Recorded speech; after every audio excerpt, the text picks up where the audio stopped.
우리 모든 사람은 질그릇 같은 존재입니다. 이 질그릇이라고 하는 것은 깨어지기 쉬운 연약한 그릇이다, 그 말입니다. 우리가 착각하는 것은 우리가 예수님을 믿고 난 다음에는 질그릇 같은 내 존재가 변화되어서 보배로운 그런 존재가 되지 않겠는가, 그렇게 생각하는데 그것은 잘못 생각한 것이고, 우리가 예수님을 믿는다고 해서 질그릇 같은 우리가 보배로운 존재로 변화하는 것이 아닙니다. 예수님 믿는 사람은 질그릇 같은 그 존재 속에 예수님이 보배로서 들어와 계시는 것이지, 예수님 믿는다고 해서 그 사람이 질그릇같이 연약한 깨어지기 쉬운 그런 그릇에서 귀하고 아름답고 또 부서지지 아니하는 보배로운 존재가 된다, 그것은 아닌 것입니다. 오늘 본문 고린도후서 4장 7절에 보면 우리가 이 보배를 질그릇에 가졌으니 이는 심히 큰 능력은 하나님께 있고 우리에게 있지 아니함을 알게 하려 함이라. 그래서 사도 바울이 말한 것은 우리가 예수님을 믿고 질그릇 같은 우리가 변화받아서 보배가 되었다, 그게 아니고요, 우리는 여전히 질그릇이지만 그러나 우리가 그리스도 예수의 그 보배로운 그 존재, 그 보배를 이 질그릇에 가졌기 때문에, 그렇기 때문에 심히 큰 능력은 하나님께 있고 우리에게 있지 아니함을 알게 하려 함이라, 그렇게 말했습니다.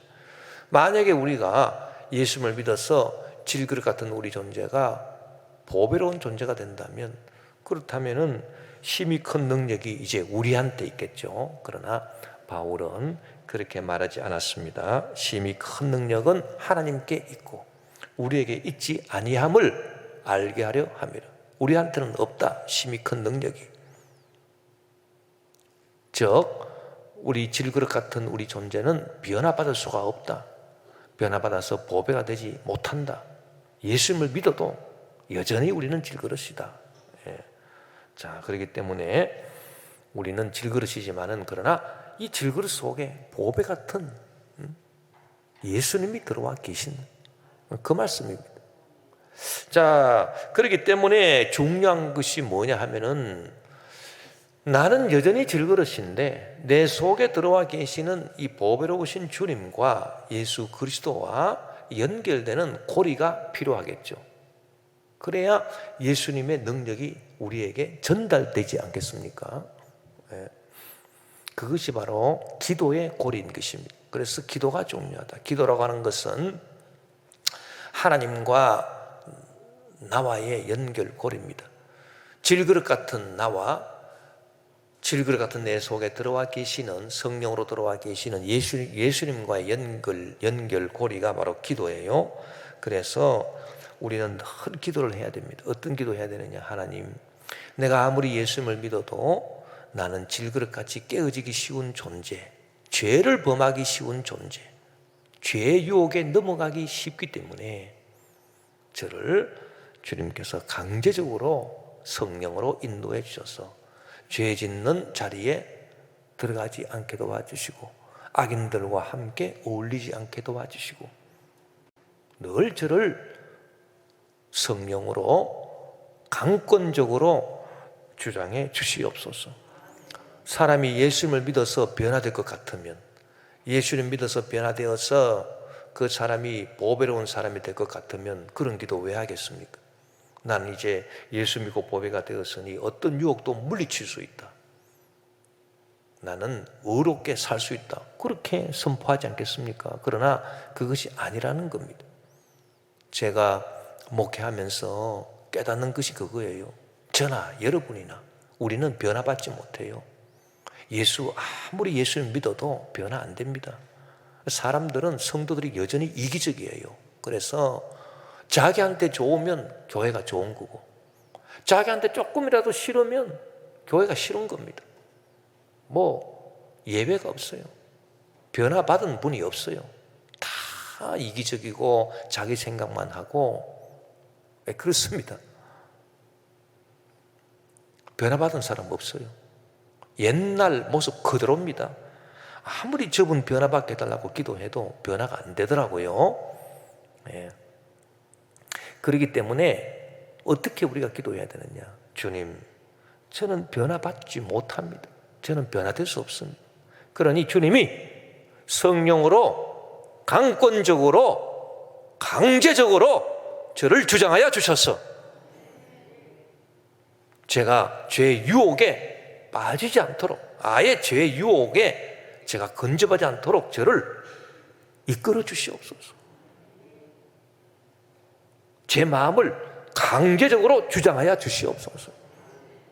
제 인생의 발걸음을 강제적으로 주님 주장하여 주셔서 주님을 기쁘시게 하고 악한 마귀에 도둑질하고 죽이고 멸망시키는 그런 함정에 빠지지 않도록 주님 역사해 주시옵소서. 우리는 그렇기 때문에 항상 겸손해야 되고 항상 언행 심사에 조심해야 되고 무엇보다도 늘 기도를 해야 돼요. 이 세상 험하고 나 비록 약하나, 우리가 아무리 예수 믿어도 나는 약해요. 이 세상은 험합니다. 그러나 늘 기도 힘쓰면 큰 권능 얻겠네. 기도가 왜 중요하냐? 기도하면은 주님의 능력이, 하나님의 심히 큰 능력이 나에게 전달이 되는 거예요. 내게 전달이 되어요. 그래서 우리가 기도가 중요한 것이다. 바울이 고백하기를 고린도후서 12장 9절에 나에게 이르시기를 내 은혜가 내게 족하도다. 이는 내 능력이 약한 데서 온전하여짐이라 하신지라. 그러므로 도리어 크게 기뻐함으로 나의 여러 약한 것들에 대하여 자랑하리니 이는 그리스도의 능력이 내게 머물게 하려 함이라. 사람이 예수 믿고 질그릇 같은 존재가 이제 보배롭고 단단한 보석 같은 그런 존재가 됐다면은 약한 것들을 자랑할 이유가 없겠죠. 이제는 강해졌으니까. 그러나 우리는 여전히 질그릇인데 약합니다. 그런데 이 약한 것을 왜 또 자랑하느냐 하면은 우리가 약하기 때문에 하나님께 부르짖고 기도하는 거예요. 그래서 하나님의 능력이 나에게 전달되기 때문에 내가 약하지 아니하면 왜 기도하겠습니까? 그래서 사도 바울이 나는 나의 약한 것들에 대해서 자랑하리라. 왜? 내가 약할 때 주님 앞에 기도하면 그리스도의 능력이 내게 머물기 때문에, 그래서 내가 약한 것들을 자랑한다. 그렇게 말한 것입니다. 자, 우리의 모든 것이 질그릇처럼 다 연약하고 깨어지기 쉬워요. 첫째로 우리의 생각이 질그릇과 같습니다. 아담 하와가 타락한 이후로 원죄를 지니고 태어난 모든 인간의 생각은 질그릇과 같아서 깨어지기 쉽고 부서지기 쉬운 그런 생각들입니다. 부정적이고 파괴적인 생각이에요. 긍정적인 생각이 없어요. 다 안 될 거다, 망할 거다, 잘못될 거다, 쉽게 절망하고 쉽게 낙심하는 그런 깨어지기 쉬운 그런 생각들. 그리고 질그릇은 가치가 없지 않습니까? 가치가 없어요. 우리 생각이, 원래 생각이 그래요.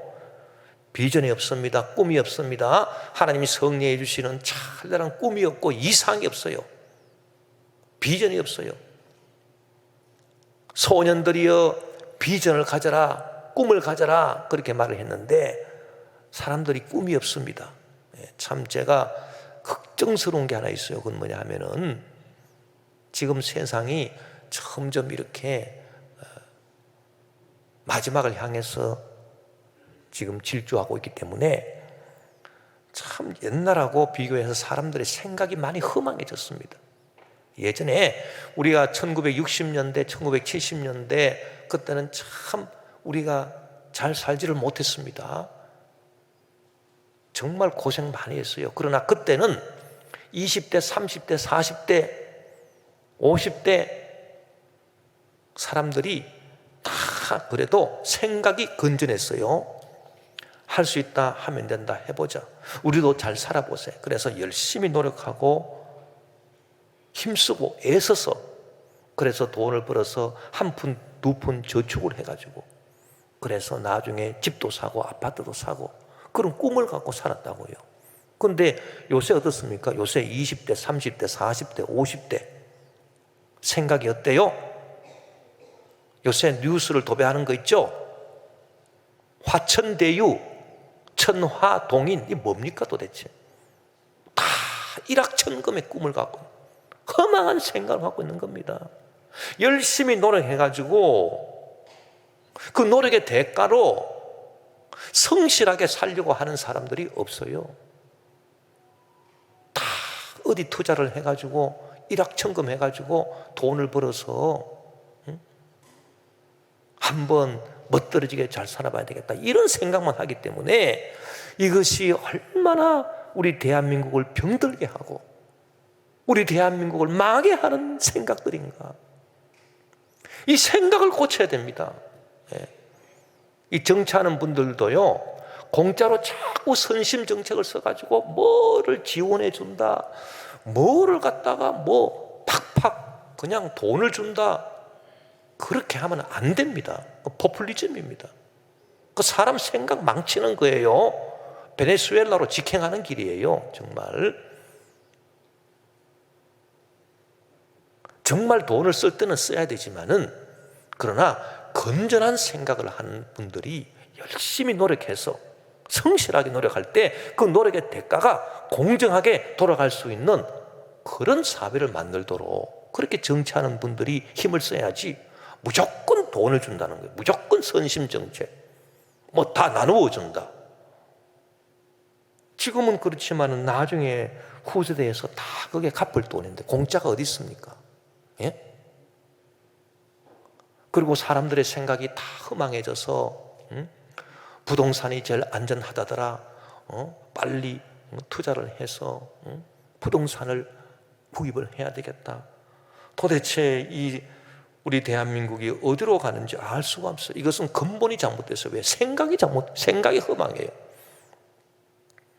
그런 아주 질그릇같이 가치 없는 생각만 하고 있습니다. 주님이 주시는 꿈과 비전, 성령이 주시는 꿈과 비전이 없습니다.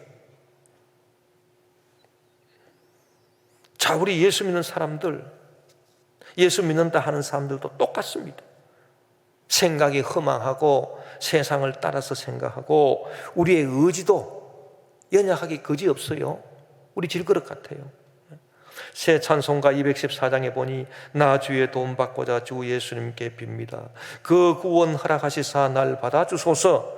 내 모습 이대로 주 받으옵소서. 날 위해 돌아가신 주 날 받으옵소서. 내 힘과 결심 약하여 늘 깨어지기 쉬우니 주 이름으로 구원해 날 받아주소서. 내 모습 이대로 주 받아주소서. 날 위해 돌아가신 주 날 받아주소서. 내 힘과 결심 약해서 늘 깨어지기 쉽습니다. 우리의 의지가, 우리의 생각이 질것과 같습니다. 그대로 머물러 있으면 안 됩니다. 우리가 기도를 해야 돼요. 하나님, 내 생각은 아무리 내가 예수님을 믿어도 여전히 질그릇이기 때문에 세상 사람들처럼 허망한 생각하고 일확천금이나 할 생각하고 욕심이나 가지고 있고 꿈이 없습니다. 비전이 없습니다. 성실한 노력이 없습니다.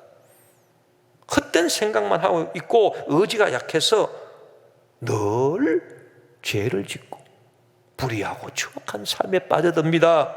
주님, 나는 어떻게 하면 좋겠습니까?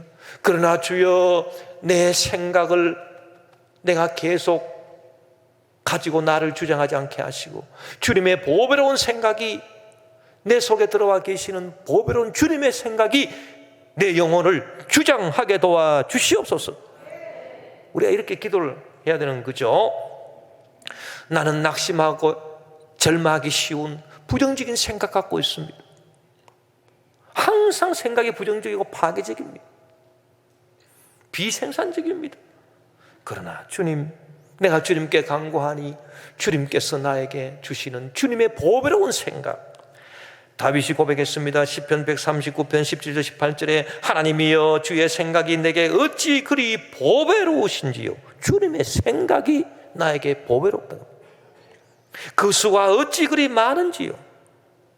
우리가, 내 인간의 생각은 수가 없어요. 문제가 딱 닥치면 아이고 난 이제 끝장이다, 망했다, 쉽게 낙심합니다. 그러나 주님의 생각은 수가 바닷물알보다 더 많기 때문에 어떤 문제라도 해결할 수 있는 수가 생긴다.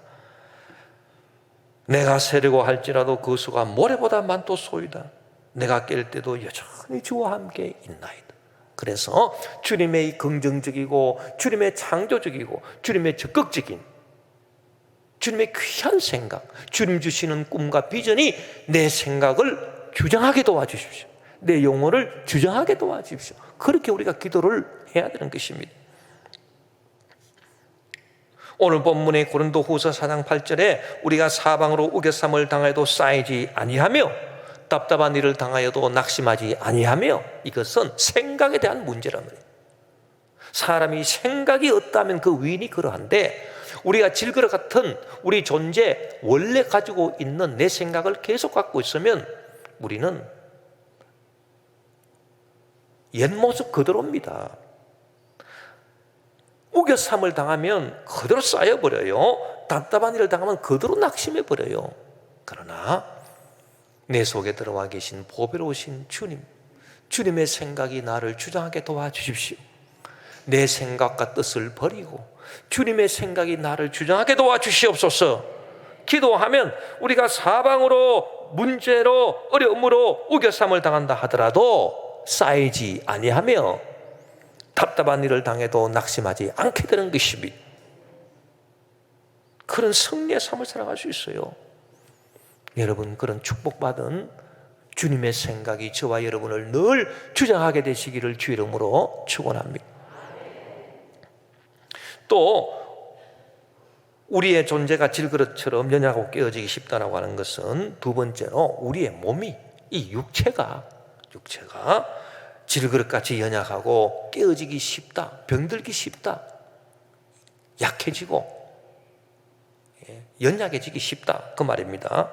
우리 몸 사지백체가, 오장육부가, 이목구비가, 피와 골수와 신경이, 피부가, 연골이, 근육, 인대, 뼈, 점막, 관절, 임파선, 혈관, 호르몬, 이런 것들이 다 연약하다.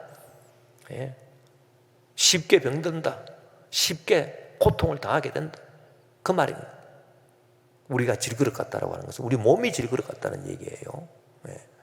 우리 몸이 얼마나 질그릇 같은가 하면은, 특별히 병이 없는 사람도 이 몸의 자세가 잘못되어 있으면, 이 자세가 잘못되어 있으면 다 이게 뼈마디가 그냥 이 굴곡이 돼가지고, 그 요새 우리들 다 핸드폰 시대가 지금 됐기 때문에 이 핸드폰을 갖고 허리가 보기 때문에 목이 일자목이 되고 거북목이 돼요. 요거 한 10년만 더 지나가면 전부 다 목 디스크 환자 다 됩니다. 예외 없습니다. 이 자세가 올바르지 못하기 때문에. 그리고 항상 이 허리를 제대로 펴고 이렇게 살지를 않기 때문에, 우정하게 이렇게 살기 때문에 나중에는 다 허리 디스크, 허리 협착증. 그래서 우리 교회도 참 연로하신 분들 중에서 허리 협착증, 허리 디스크, 허리 통증으로 얼마나 고생하는지 말로도 알 수 없어요. 수술해도 안 나요, 잘. 그 왜 그러냐? 우리 몸이 원래 이 질그릇이라 그렇습니다. 자세만 조금 이렇게 잘못되어 있어도 몸이 그렇게 약하다는 얘기. 자, 사람에게 있어서 건강이란 얼마나 보배로운 것입니까? 우리가 원래 몸이 질그릇같이 연약하다, 이 참 말씀이 의미가 있습니다. 하나님께서 우리 몸을 지으실 때 흙으로 지었거든요. 그런데 이 질그릇을 흙으로 만들지 않습니까? 그런데 우리 조상 아담 하와가 하나님께 범죄하고 타락하고 난 다음에 하나님께서 우리에게 말씀하셨어요. 너희는 흙이니 흙으로 돌아가라. 그 지금 우리가 흙으로 돌아가는 과정 속에 있습니다. 그러니까 이게 연약할 수밖에 없죠. 자, 그러면 연약할 수밖에 없다고 해서 우리가 고통과 병고를 앓고 그대로 살아갈 것이냐? 그게 아닙니다. 질그릇같이 우리 육체는 연약하지만은, 그러나 우리 속에 예수님께서 들어와 계신다, 보배가 들어와 계신다는 거요. 이 보배라고 하는 것은 건강을 말하지 않습니다. 단단한 건강을 말하는 것입니다. 그래서 예수님 믿고 난 다음에 질그릇 같은 내 육체가 보배롭게 변화가 돼가지고 내가 강철처럼 내 몸이 튼튼하게 된다, 그게 아니고요. 우리가 예수님을 믿어도 여전히 우리는 질그릇이라 그 말이에요. 내 몸은 여전히 깨어지기 쉽고 병들기 쉬운 그런 몸이라는 거예요. 내가 예수님 믿고 난 다음에 무슨 내 몸이 갑자기 강철처럼 보석처럼 단단해졌다, 그런 게 아닙니다. 그럼 우리가 어떻게 해야 되느냐? 내 속에 보배로운 주님께서 우리에게 건강을 주시는, 우리가 늘 기도를 해서 주님 주시는 건강이 우리한테 흘러와야 됩니다. 할렐루야. 예수님께서 채찍에 맞으심으로 너희는 나음을 얻었도다. 믿음의 기도는 병든 자를 구원하리니 주께서 저를 일으키시리라. 병든 자에게 손을 얹는 자 나으리라. 예수님이 채찍에 맞으심으로 너희가 나음을 얻었도다. 그 말씀에 의지해서 우리가 늘 아픈 곳에 손을 얹고 주여 고쳐 주시옵소서 기도를 해야 되는 거예요. 기도를 하면은 주님의 은혜가, 치료의 은혜가 우리에게 흘러와서 질그릇같이 깨어지기 쉽고 병들기 쉬운 우리 몸을 어루만져 주시고 안수해 주시고 날마다 고쳐주십니다. 할렐루야. 그렇게 해서 우리가 건강을 유지하며 사는 거예요. 또 두 번째로 이 주님의 은혜가 우리의 병을 고친다라고 하는 것을 우리가 잘 알아야 되는데, 기도해서 우리가 주님 은혜 받아가지고 병을 고치는 거고요, 연약한 몸을 고치는 것이고, 또 다른 방법이 하나 있습니다. 그건 뭐냐면 이 주님의 은혜라고 하는 말을 우리가 헬라어로 보면 카리스라고 하는 말인데, 이 은혜라고 하는 말하고 통하는 말이 있어요. 그게 뭔지 아십니까? 주님의 은혜로 우리가 예수님 채찍에 맞아서 우리가 나음을 얻었다 그랬는데, 이 주님의 은혜라고 하는 말이 또 통하는 단어가 또 하나 있는데, 그 단어가 무슨 단어냐 하면은 자연이라고 하는 단어입니다. 자연.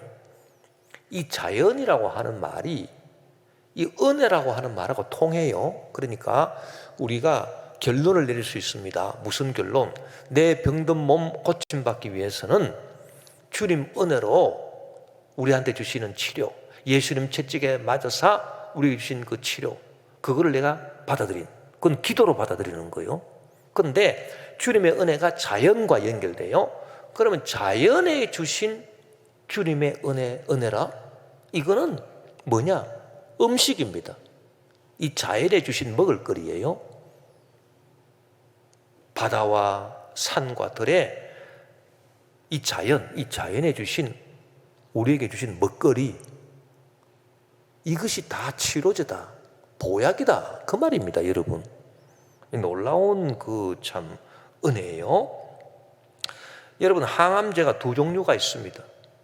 병원에서 화학적인 반응을 통해서 만들어낸 인위적인 항암제가 있고요, 하나님이 자연에 우리에게 주신 천년 항암제가 있어요.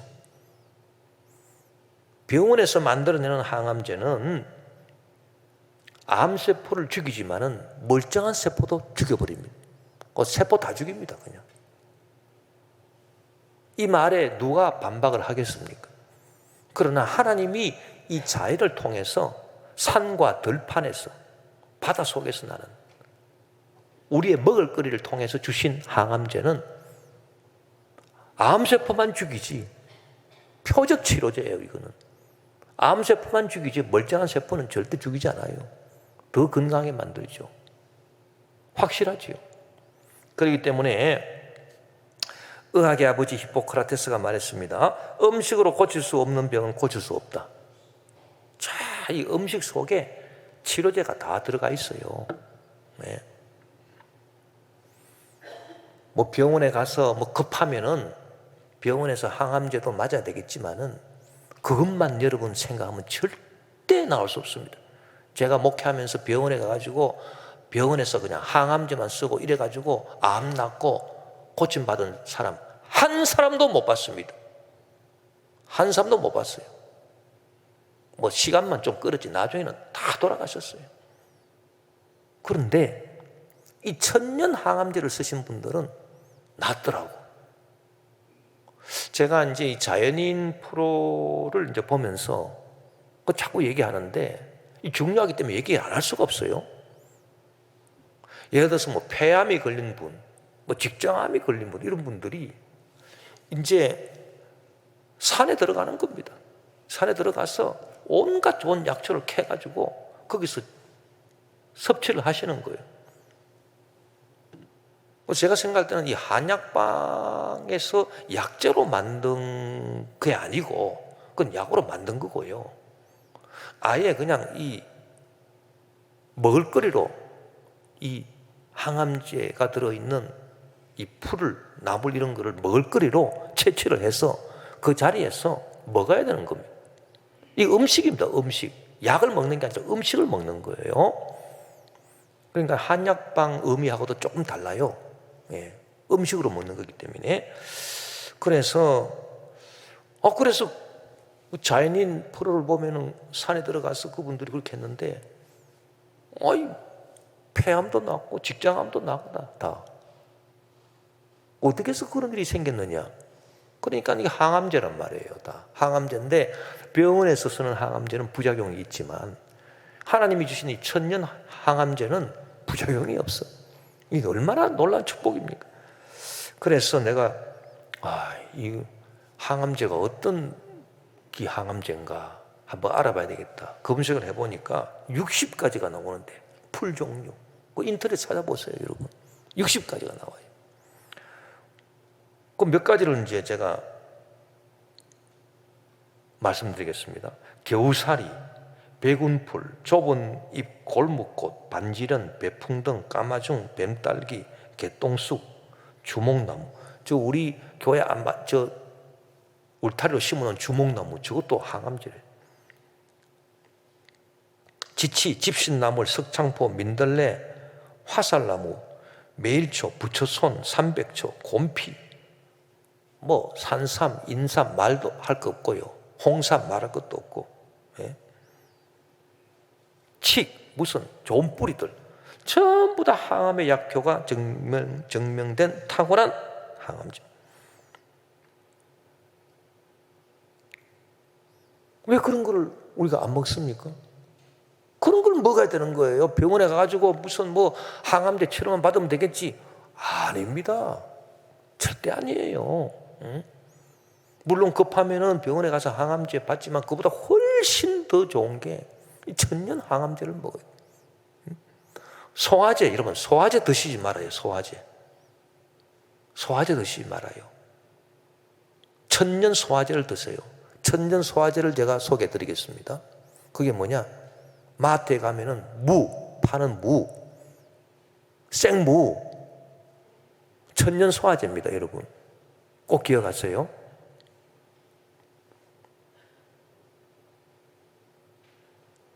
이 무가요, 우리 대한민국에만 이런 무가 나요.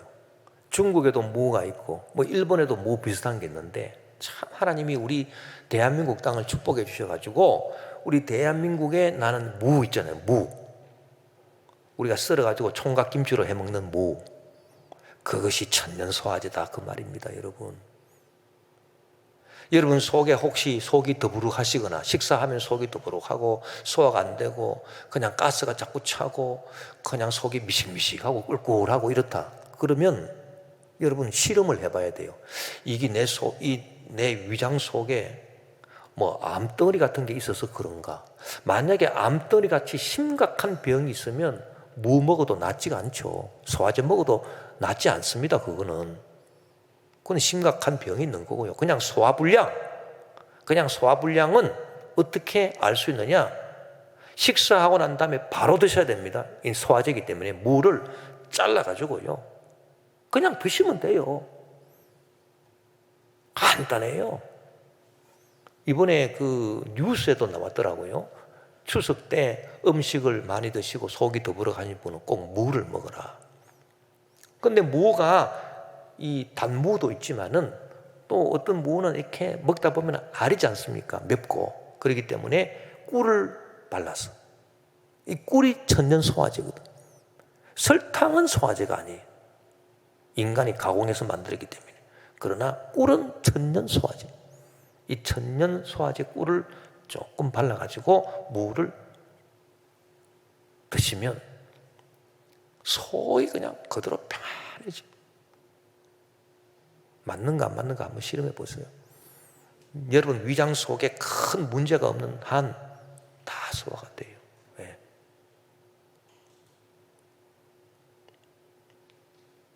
우리 장모님이 연세가 86세인데 소화불량에 딱 걸렸다. 그래가지고 소화가 안 돼가지고 막 여기가 명치끝이 답답하고 뭐가 막 뭉쳐있는 것 같고, 그래서 이거 위내시경 검사를 한번 해봐야 되겠다. 그 위내시경 검사로 가니까 검사를 안 해줍니다. 노인들 되면 참 서러워요. 검사도 안 해줘. 왜? 검사하다가 잘못될 수 있다고 안 해줍니다. 그래서 뭐 심장을 검사하고 오라, 뭐 폐 검사를 하고 오라, 그래야 뭐 해줄 수 있다. 이래가지고 그 과정을 거치니까 얼마나 시간이 많이 드는지.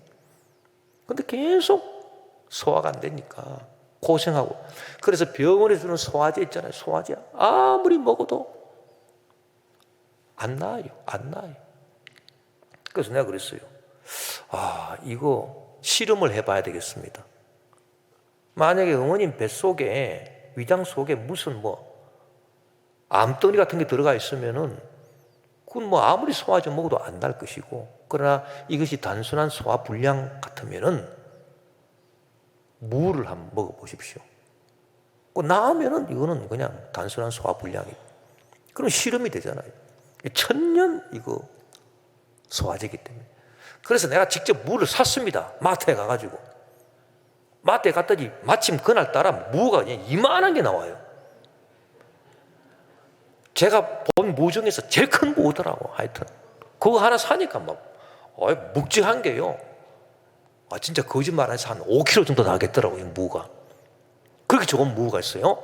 그럼 무를 사가지고 갔습니다. 가가지고 잘라가지고 그냥 지금 방금 식사하셨죠? 지금 방금 식사하셨기 때문에 금방 드셔야 됩니다. 잘라가지고 꿀 가져오라 그래서 꿀에 발라서 드십시오. 사흘을 그렇게 했더니 세상에 속이 편안해지고, 할렐루야, 소화제를 안 드신다는 겁니다. 얼마나 좋습니까? 그리고 제가 또 하나 소개해 줄 게 있는데 우리 김포에 보배가 하나 있어요. 그게 뭐냐면은 저 김포 꿈목장이라고 하는 데가 있는데, 거기는 난 안 가봤습니다만은 거기서 젖소들을 길러가지고 이 유제품을 천년으로 만들어요. 거기서 뭘 만드느냐? 요구르트를 만듭니다. 이번 추석 때 어떤 분이 저한테 그 요구르트 4병을 선물로 주셨어요. 그래가지고 이 요구르트를 보니까 이 천년 유기농 요구르트인데, 이거는 시중에서 파는 요구르트하고 완전 달라요. 뭐 백화점 마트에서 파는 요구르트가 완전 달라요. 뭐 그냥 달콤하고 뭐 과일향 들어가고 이런 요구르트하고 완전 다릅니다. 요거트하고. 제가 먹어본 요거트 중에서 정말 좋은 요거트. 이거는 완전 천년 유기농. 그래서 유산균이 참 엄청 많고 그 완전 정말 좋은 식품이에요. 그래서 식사와 식사 사이에 저녁에 드시면 안 돼요. 저녁에 요거트 드시면 이 장의 활동이 활발해지기 때문에 밤새도록 그냥 장이 막 움직여요. 잠자는데 주무시는데 방해가 됩니다. 그러나 아침에 드시고 점심 때 딱 식사와 식사 사이에 딱 드시면 그렇게 속이 편안하고요. 그 유럽 같은 데서 완전 그 젖소 많이 우유 많이 생산하고 막 방목해서 천년으로 하는 이런 유럽 같은 데서 만드는 요거트입니다. 그래서 너무 좋아가지고 내가 김포 꿈목장에 전화를 했어요. 전화를 해가지고 그거 어디서 파냐고 말이야. 백화점에도 안 팔고 마트에도 안 팔고 어디서 파냐 그랬더니 그 농협 직거래 그 로컬 푸드 매장에서 판다고. 그래 보니까 아이고 바로 우리 병원 그 맞은편에 그 농협 있잖아요. 로컬 푸드. 거기서 팔더라고. 거기 가가지고 한 병씩 사 드세요. 이것도 다 팔린 거 아닌가 모르겠네. 그런데 정말 좋아요. 정말 아주 좋아요. 정말 대변이 황금색으로 나와. 그러니까 하나님께서 주신 이 천년, 이 자연 먹거리가 은혜. 이걸 우리가 감사함으로. 그래서 하나님께서 주신 이 치료제가 온 전신에 다, 온 자연에 그냥 가득해요. 그래서 이거는 뭐 어디에 좋고, 이건 뭐 어디에 좋고, 뭐 혈관에 좋고, 당뇨에 좋고, 뭐에 좋고. 자, 우리가 주님께 감사함으로써 이 천년 먹거리를 통해서 건강을 얻는다. 얼마나 중요한 일이에요. 예. 자, 우리가 살아가는 이 세상의 모든 환경도 깨어지기 쉬운 질그릇입니다. 그 외부에서 공격이 들어오면 질그릇 금방 깨지죠. 자, 인생을 살아가는데 인생은 싸움이잖아요. 투쟁입니다. 일종의 그 선한 싸움이라고 그렇게 성경이 말씀했습니다. 이 인생이라고 하는 것은 다른 말로 하면 싸움인데, 싸움은 두 가지로 이루어지죠. 하나는 공격이고 하나는 방어예요. 방어. 그런데 여러분 한번 생각해 보세요. 공격이 중요한가 방어가 중요한가? 1차적으로 중요한 것은 방어입니다. 방어를 잘 할 수 있어야 돼요. 아무리 공격을 해가지고 뭐 적을 점령했다 하더라도 방어가 안 되면 일시에 무너지죠. 인생도 그와 같습니다. 열심히 노력하고 힘들고 애써가지고 돈도 벌고 뭐 집도 사고 뭐 자기 원하는 일도 하고, 이건 공격이에요. 그러나 방어는 뭡니까? 방어는 원수마귀 유혹 그 물리치고, 또 원수들이 나를 공격합니다. 경쟁자가 나를 공격합니다. 그런 걸 물리치고, 죄악의 유혹, 원수들의 공격, 이런 걸 물리치는 게 방어잖아요. 이 방어를 잘해야 돼요. 이게 1차적인 축복이에요. 방어를 못하고 아무리 공격만 잘해도 아무 소용없어요. 여러분, 10가지 좋은 일이 일어나는 것보다 한 가지 나쁜 일이 안 생겨야 돼. 그래야 인생이 그게 복이 되는 거예요. 무슨 말씀인지 아시겠죠? 오늘 말씀이 그걸 말해요. 방어를 잘 한다는 겁니다. 우리는 질그릇처럼 깨어지기 쉬워가지고 공격받으면 이 방어가 그대로 무너지죠. 그대로 깨져버리죠. 그러나 오늘 본문 고린도서 4장 9절에 박해를 받아도 버림받지 아니하며 거꾸로 트림을 당하여도 망하지 않는다. 이거는 방어를 말하는 거 아닙니까? 왜? 내 속에 주님이 계시기 때문에. 우리가 늘 주님께 기도해 보세요. 시편 91편 4절에서 6절에 보니 그가 너를 그의 깃으로 덮으시리니 내가 그의 날개 아래에 피하리로다. 그의 진실함은 방패와 손방패가 되시나니, 이 방패와 손방패, 이 완전 방어를 말해요. 너는 밤에 찾아오는 공포, 낮에 날아드는 화살, 어두울 때 퍼지는 전염병, 밝을 때 닥쳐오는 재앙을 두려워하지 아니하리로다. 인간의 몸도요, 방어를 잘 해야 되는데 방어하는 기제가 있습니다. 그게 바로 백혈구, 면역체계. 그런데 이 피가 병들어 버린다든지 면역체계가 무너진다? 방어가 안 되잖아요. 무슨 병이죠? 에이즈 같은 거, 백혈병 같은 거.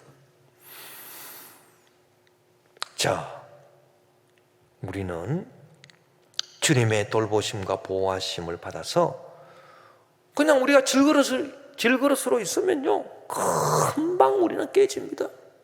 그러나 우리가 내 속에, 질그릇 속에 계시는 보배로우신 주님, 귀하고 아름다울 뿐만 아니라 보석 다이아몬드처럼 견고하신 우리 주님의 능력을 우리가 빌게 되면 그런 것들을 다 막아낼 수 있다. 원수들이 우리 보고, 야, 저 사람은 망했는가 했는데 아직도 안 망했구나. 그거 어떡없어요. 죽었는가 했는데 아직 안 죽었네. 망했는가 했는데 아직 안 망했네. 아직도 건재하구나. 비결이 있습니다. 우리가 보배가 돼서 보석이 돼서 그런 게 아니에요. 내 속에 들어와 계시는 보석 되신 주님과 보배로 신 주님과 늘 기도로 주여 저를 지켜주시고 저를 방어해 주시옵소서. 원수마귀 공격에도 제가 버림받지 아니하고 박해를 받아도 버림받지 아니하고 거꾸로 트림을 당해도 망하지 않는 축복을 주시옵소서. 1차적으로 방어를 잘하고 그 다음에 2차적으로 우리가 열심히 노력해서 점령을 해서 돈도 벌고 여러 가지 활동도 하고 그렇게 해야 축복이 되는 것 아니겠습니까? 오늘 하나님께서 우리에게 주신 말씀이 바로 그겁니다. 우리는 질그릇처럼 연약한, 생각도 연약하고 허망하고 몸도 연약하고 변들기 쉽고 우리 환경도 질그릇처럼 깨어지기 쉬워요. 그러나 보배로우신 주님을 모셔서 항상 주님의 보배로운 생각, 꿈과 비전을 받아들이세요. 주님께서 치료해 주시는 치료 역사를 여러분 기도를 통해서 체험하시고 주님이 자연의 이 은으로 주신 먹거리를 통해서 체험하십시오. 또 주님께서 함께 주셔서 우리를 온갖 원수 마귀와 외부의 공격으로부터 막아주시는 보호하심을 늘 체험하십시오. 그래야 할 때 우리는 참으로 축복받은 삶을 살아갈 수가 있는 것입니다.